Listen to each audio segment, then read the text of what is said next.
Первый конкурс – это самый значимый, потому что остальные все мои последовательные коллекции, там уже действительно были коллекции.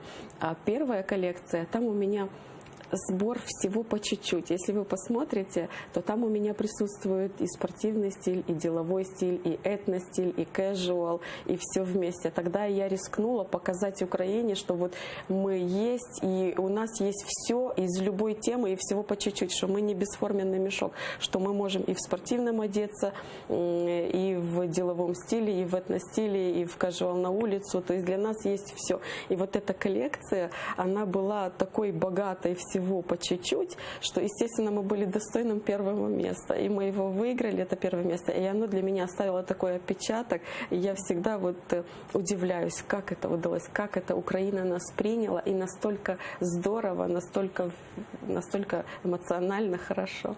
Угу. То есть сегодня ислам для Украины это уже не новое явление. Уже благодаря, опять-таки, вам, благодаря вашей работе, можно сказать, что Украина знает об исламских женщинах, об исламском мире. Можно так сказать. Да, конечно. Я вам скажу так, что действительно в Украине по сравнению как с раньше, с начала 2000-х годов, это было в диковинку. То есть увидеть женщину-мусульманку по улице, это было... Ух ты, а кто это, откуда она, то сразу. А сейчас это все нормально. Увидеть девушку в платке, это нормально. И иногда даже задают вопросы, подходят, спрашивают действительно, а как вам, не тяжело ли вам, а легко ли, а что можно сделать для того, чтобы быть такая же, как и вы, а куда можно подойти. Или еще есть такие люди, которые действительно интересуются. И в Украине знают о нашей религии, и приветствуют ее. И, слава Богу, все настолько лояльно и настолько все дружески, что это радует. Угу. Вы стараетесь в своих коллекциях показать мусульманку разной. Вы создаете разные образы. Вы знаете, меня очень впечатлила ваша коллекция. Это та коллекция, где вы показали мусульманку с деловой стороны. Расскажите об этой коллекции, о деловом стиле. О деловом стиле. Я эту коллекцию, когда начала создавать, первая моя идея – это «мне нечего одеть». Я столкнулась с тем, что мне самой нужно было что-то одеть на работу. У меня были переговоры, у меня были тоже съемки на то время.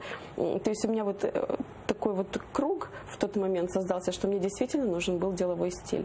И когда я искала, вот ходила по магазинам, что-то хотела действительно себе приобрести, я не могла найти то, что мне нужно. Точнее, я нахожу, но мне это не подходит. Не только по цветовой политике, но мне еще не подходит по ширине, по длине и со всеми вытекающими. И тогда я решила, почему бы это не сделать. Это действительно актуально, и это востребовано, потому что таких, как я, женщин, которые работают и которые сталкиваются с этой ситуацией, много. И я поняла, что это нужно сделать. Для меня это был толчок. И я сделала эту коллекцию. И она воспринялась, конечно же, тоже хорошо, но не совсем с пониманием со стороны тех женщин, которые не носят такую одежду. То есть это воспринялось как штаны и ислам два несовместимых. Это правильно, но штаны это всегда, это не значит, что мы на улицу в них выходим. Мы можем находиться в кругу женщин, в офисе, тем более они широкие, они похожи на юбку, но сверху мы можем одеть накидку, выйдя на улицу. И мне пришлось всем людям объяснять в комментариях, что вот как бы штаны это не обязательно на улицу, что можно одеть накидку сверху и дойти там до офиса, и там раздеться, и быть красивой. Угу. А у вас есть свои ориентиры вот среди дизайнеров? Кто вам нравится? Среди дизайнеров для меня, честно, каждый дизайнер, который чего-либо достиг, у которого есть мировое имя, он уже есть, если можно так назвать, авторитетом. То есть авторитет это все те, которые чего-то достигли, и каждый он уникален по-своему. Он каждый достиг вершин в своей нише. То есть не все одинаковые, не все мыслят одинаково, на то мы и дизайнеры, потому что у нас у каждого свое видение, у каждого у нас свои цели, но у каждого одна мысль – одеть человека. То есть мы вот, наша цель – одеть, но у каждого своя ниша, кто как мыслит, как думает, кто-то в спортивном больше, кто-то в исламском, как я.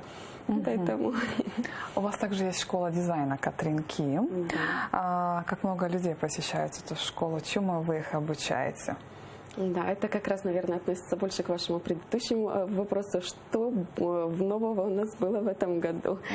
Вот, действительно, да, у нас есть школа, у нас школа дизайна и кроя и шитья.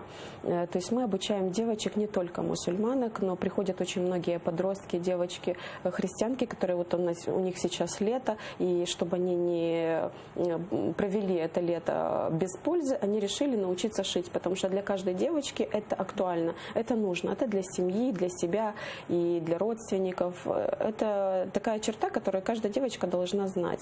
И приходят, обучаются девочки, которые, скажем так, им хочется остаться со мной, продолжать работу, они остаются с радостью, мне помогают, дополнительно практикуются и, естественно, обучаются. Она для всех. Плюс есть еще одна школа журналистики.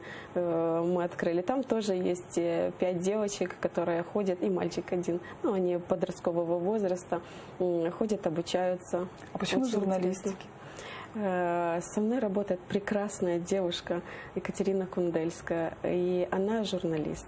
И мы решили немножко ее знания тоже совместить с моими знаниями, для того, чтобы это, может быть, в будущем ребенок-подросток выберет для себя журналистику, крой, шитье, дизайн. То есть дети могут немножко в вариации, чтобы они могли найти себя, потому что кто-то хочет так, кто-то так.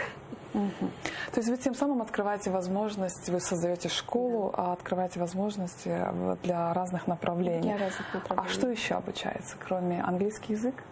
Да, есть английский язык для дизайнеров. Почему именно для дизайнеров английский язык? Потому что крой и шитье...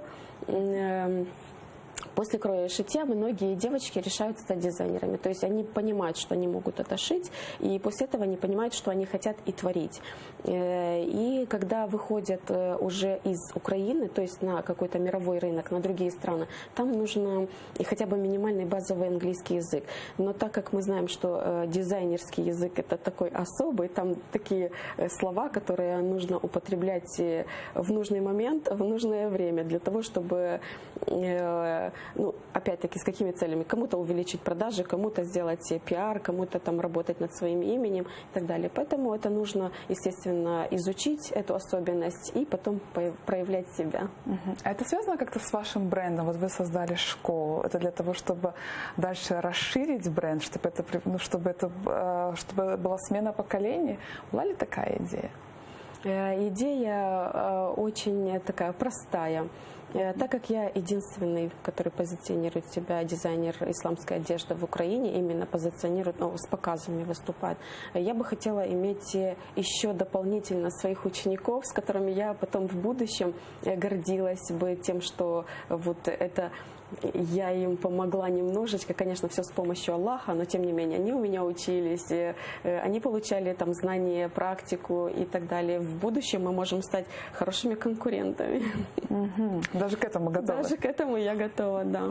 А много ли учеников посещают вашу школу? Ну, так как у нас сейчас начало, то в первой группе есть 4 девочки, а потом есть еще индивидуально. Есть 2 девочки отдельно ходят и одна совсем индивидуально, потому что там график такой, что нужно под нее подстроиться. А с какого возраста могут обучаться в этой школе?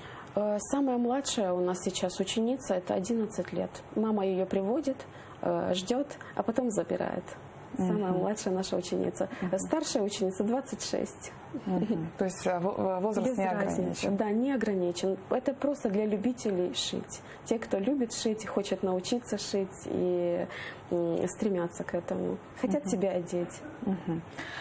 Все, что вы делаете, все, что вы создаете, вы это делаете не одна. У вас наверняка есть единомышленники. Расскажите о них. Я могу назвать так, моей командой. В моей команде входят на самом деле мало, но одновременно и много человек. Есть вот самый тот человек, который, вот, я не побоюсь этого слова, зажигалка, которая меня вот все время, а давайте так попробуем, а давайте, это повторюсь, это та же Екатерина Кундельская, это мой пиар-менеджер, это девушка, которая меня действительно вдохновляет, которая меня все время толкает, давайте. это самый близкий человек, с которым вот мы работаем, с которым мы открыто можем говорить на все темы.